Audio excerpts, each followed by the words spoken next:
हरे कृष्णा। मोक्षदा एकादशी का व्रत और उसकी कथा।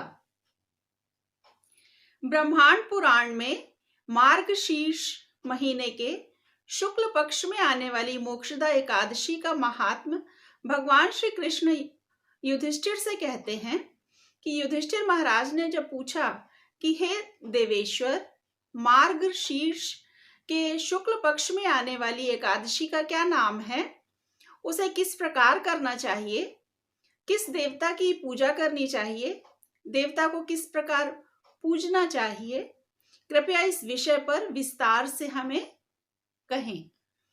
तो भगवान श्री कृष्ण ने कहा कि मार्ग शीर्ष के शुक्ल पक्ष में आने वाली एकादशी मोक्षदा कहलाती है। इसकी महिमा सुनने से वाजपेयी यज्ञ का फल प्राप्त होता है। यह एकादशी पाप हरण करती है। हे राजन, इस दिन तुलसी, मंजरी और धूप दीप के साथ भगवान दामोदर की पूजा करनी चाहिए। बड़े बड़े पातकों को नष्ट करने वाली मोक्षदा एकादशी की रात्रि में मेरी प्रसन्नता के लिए नृत्य, कीर्तन तथा कथा करके जागरण करना चाहिए। जिनके पूर्वज नरक में हैं, वे इस एकादशी के पुण्य को पूर्वजों को दान करने से उनको मोक्ष की प्राप्ति होती है। प्राचीन काल में वैष्णव निवासी रमणीय चंपक नगर में वैखानस महाराज राज्य करते थे। वे अपनी प्रजा का संतान की भांति पालन करते थे। एक रात को उन्होंने स्वप्न में देखा कि उनके पितर नीच और नरक योनि में हैं। अपने पितरों की इस अवस्था से आश्चर्यचकित होकर अगले प्रातः काल में ब्राह्मणों को बुलाकर उस स्वप्न के बारे में उन्होंने बताया और कहा। तो महाराज ने कहा, हे ब्राह्मणों, मैंने अपने पितरों को नरक में देखा है। बार बार रुदन क्रंदन करते हुए वो मुझे कह रहे थे कि तुम हमारे तनुज हो, तुम ही हमें इस स्थिति से निकाल सकते हो। तो हे द्विजवर, मैं उनकी इस अवस्था से अत्यंत विचलित हूं।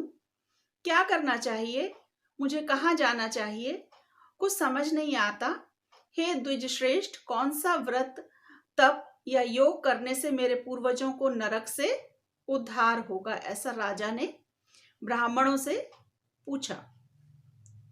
कृपया मुझसे कहिए, मेरे जैसा बलवान और साहसी पुत्र होते हुए भी मेरे माता पिता अगर नरक में हो तो मेरा जीवन तो व्यर्थ ही है। तो ब्राह्मण कहने लगे, राजन, निकट ही पर्वत मुनि का आश्रम है, उन्हें भूत भविष्य ज्ञात है। हे नृपश्रेष्ठ, आप उनके पास जाइए और अपनी समस्या का समाधान पूछिए। तो ब्राह्मणों की बात सुनकर तत्काल राजा पर्वत मुनि के आश्रम में चले गए और मुनि को दंडवत करके उनके चरण स्पर्श किए। मुनि ने भी राजा का कुशल क्षेम पूछा। तो महाराज कहने लगे, हे स्वामिन, आपकी कृपा से राज्य में तो सब कुशल है, किंतु मैंने एक स्वप्न देखा है कि मेरे पूर्वज नरक में हैं।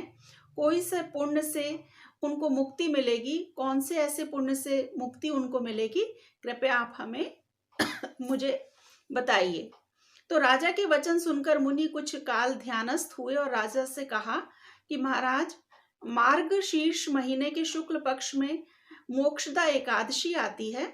उस व्रत का आप सभी पालन करके उसका पुण्य अपने पूर्वजों को दान कर दें। उस पुण्य के प्रभाव से उनकी नरक से मुक्ति होगी। तो भगवान श्री कृष्ण ने कहा कि हे युधिष्ठिर, मुनि के वचन सुनते ही राजा ने घर लौटकर एकादशी व्रत को धारण करके उसका पुण्य अपने पितरों को दान में दे दिया। उस पुण्य के दान करते ही आकाश से पुष्प वृष्टि हुई। वैखानस महाराजा के पिता पूर्वज नरक से बाहर निकल के आकाश में आए और राजा को कहा कि हे पुत्र, तुम्हारा कल्याण हो। इस आशीर्वाद को देकर वे सब स्वर्ग में चले गए। इस प्रकार जो कोई चिंतामणि समान इस एकादशी का व्रत करेगा, उसे मृत्यु के बाद मोक्ष मिलेगा। जो इस महात्म को सुनेगा और पढ़ेगा, उसे वाजपेयी यज्ञ की फल की प्राप्ति होती है। हरे कृष्णा। श्री कृष्ण अर्पणम अस्तु। हरे कृष्णा।